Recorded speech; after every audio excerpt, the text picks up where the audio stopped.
Guardiola alamli mag'lubiyatdan so'ng kimlar ketishi haqidagi savolga javob berdi. Salom futbol muxlislari, yaqin daqiqalar ichida siz bilan Ekstra Sport kanali. Videolarimizni o'tkazib yubormaslik uchun kanalga obuna bo'lib, videoga esa bir dona like bosib ketishni unutmang. Demak, bugungi dasturimizni boshladim. O'zbekiston milliy terma jamoasi markaziy himoyachisi Abduqodir Husanov Manchester City futbolchisi bo'lgani bois o'zbekistonlik ishqibozlar shaharliklarga muxlislik qilib kelmoqda. Xususan hamyurtlarimiz Guardiola jamoasining yangi formatda o'tkazilgan klublar o'rtasidagi jahon chempionatidagi ishtirokini kuzatib bordi. Afsuski, bosh sovringa asosiy da'vogarlardan hisoblangan shaharliklar play-offdan o'ta olmadi.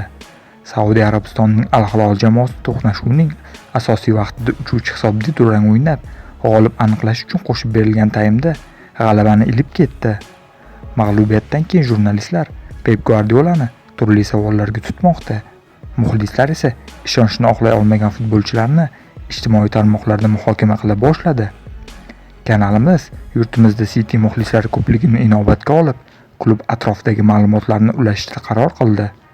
Yozgi transferlar davrida klub kimlardan voz kechadi? Bosh murabbiy Pep Guardiola o'zi uchun eng og'ir bo'lgan bu savolga juda ko'p duch kelmoqda. Yanvar oyidan boshlab Manchester City'da tarkibni yangilash siyosati davom etmoqda.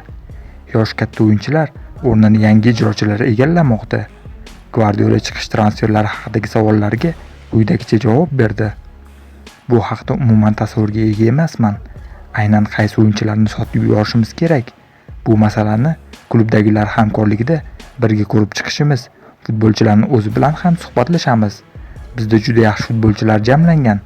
Mavsum juda uzoq davom etishini ham unutmaylik. Har qanday vaziyatda yuzaga kelishi mumkin. Holat shunday, haqiqat shu, dedi Pep Guardiola. Qadrli futbol muxlislari, siz nima deb o'ylaysiz? Ushbu yozda City'ni qaysi futbolchilar tark etadi? Albatta fikrlaringizni izohlarda yozib qoldiring. Kelasi dasturlarda ko'rishguncha xayr, salomat bo'ling.